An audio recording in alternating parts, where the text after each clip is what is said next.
Bonjour à tous, nous sommes à Néchamps en Belgique devant le château de la Royère.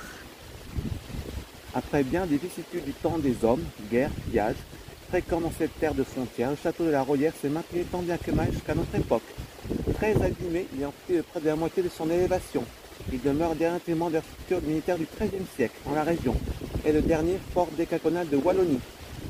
Il recèle, pour qui veut bien s'y intéresser, d'innombrables informations concrètes sur la construction, la défense et la vie du château fort.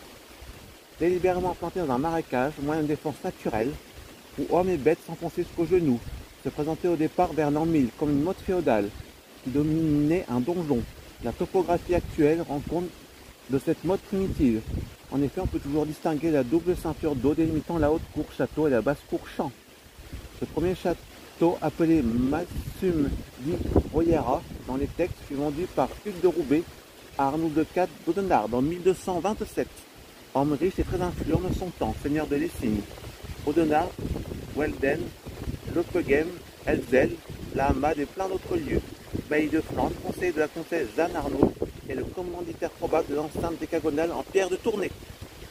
Bien que de taille réduite, le château de la Royère est le type même du château fortifié Pen, 1180-1223, qui se caractérise comme suite. Importance de l'enceinte, plan géométrique, la forme décagonale du Siadoc permet d'éviter les angles morts et de tirer dans toutes les directions.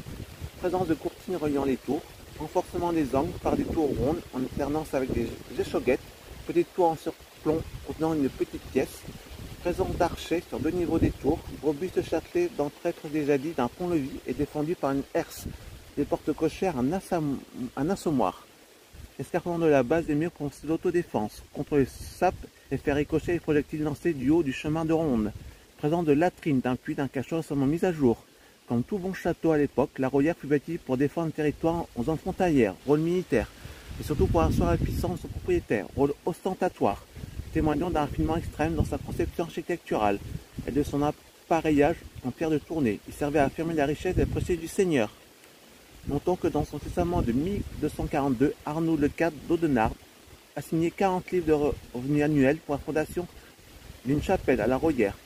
Son épouse n'est autre que la célèbre Alix de Rozoy, commanditaire de l'hôpital Notre-Dame de la Rose de Lessines. Tout droit sorti du Moyen-Âge, le château de la Royère conserve une qualité d'authenticité rare due à l'absence de toute restauration. Les assauts du château de la Royère au fil des siècles. En 1297, dans sa guerre contre la Flandre, Philippe le Bel place une garnison dans le château de la Royère, qui fera beaucoup de mal aux Flamands.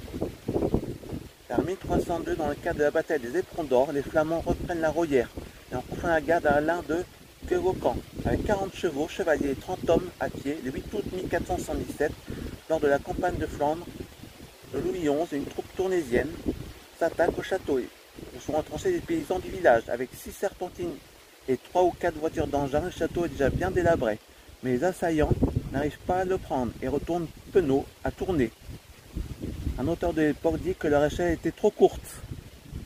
En 1487, une milice de Courtrai fait le siège du château, en représailles à des attaques incessantes des occupants de celui-ci, dans les provinces flamandes. Ils l'investissent facilement car il est alors distribué que par 4 hommes. Il l'incendie dispose son abandon définitif.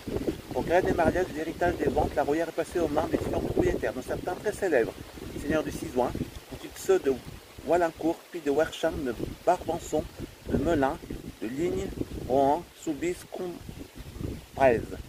Les propriétaires actuels ont toujours le souci de sauvegarder les ruines, ce qui fut la gloire de Néchamps.